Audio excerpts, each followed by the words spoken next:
Ok. Alors, il m'a dit, ici nous sommes au laboratoire d'aviation civile à l'ISTA. Nous allons pouvoir étudier comment l'avion, cet appareil qui est plus haut que l'air, parvient à se sustenter et donc parvient à décoller et à se maintenir dans l'air. Comme vous le savez, c'est l'aviateur Jonas Kandekan, on est là, on est à la tour de contrôle, on travaille d'abord. Je vais demander au caméraman de me ramener sur la piste, sur la maquette de la piste, et sur là, on va pouvoir voir comment le fonctionnement, ça va se passer. Tu m'énerves avec les faits là. Moins 10 minutes. Ok, ici comme on vous l'a dit, nous avons, monsieur le caméraman peut s'approcher, ici nous avons le parking.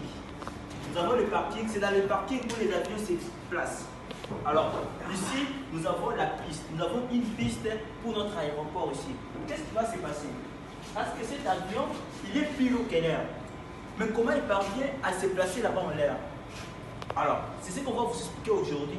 Alors, qu'est-ce que nous pouvons connaître? On connaîtra qu'un avion a 4 forces. Nous avons la première force, nous avons 4 forces. La force qui fait à ce que l'avion puisse se sustenter, se mettre en l'air, c'est ce que nous appelons la portance. Alors cette portance-là, comment elle est obtenue? Parce que l'avion en soi est chargé. Quand il est chargé, il a aussi un certain poids. Il a un certain poids qui peut-être peut le faire tomber encore à l'air. Il décolle et puis il tombe au sol. Qu'est-ce qui va se passer pour qu'il puisse se sustenter en l'air? Quand l'avion est en train d'évoluer, il y a une masse d'air qui va frapper les ailes. Ce sont les ailes qui créent cette portance-là. Quand la masse d'air va frapper les ailes, on va remarquer bien que cette masse d'air va créer une certaine surpression à l'intrados. L'intrados, c'est cette partie ici. La partie ici, ce qu'on appelle intrados.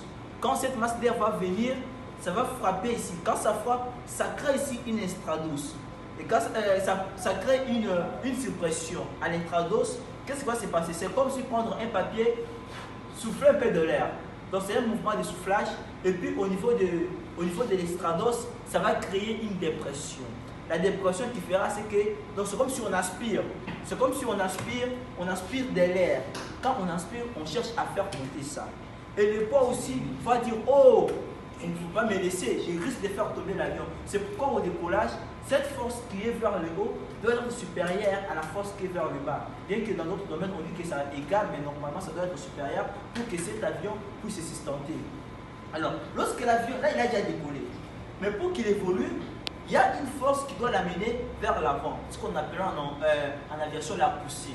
La poussée, elle est créée par le réacteur, donc le réacteur ici, comme cet avion, c'est un avion qui a des moteurs. Deux moteurs sur la marche, pas chez moi. Nous avons des moteurs ici avec un Airbus A380, mais normalement il a 4, mais par rapport à notre maquette, nous en avons 2. Alors, c'est la force de poussée qui est créée lorsque l'heure qui vient, parce que l'avion c'est toujours l'heure qui vient frappe à des petits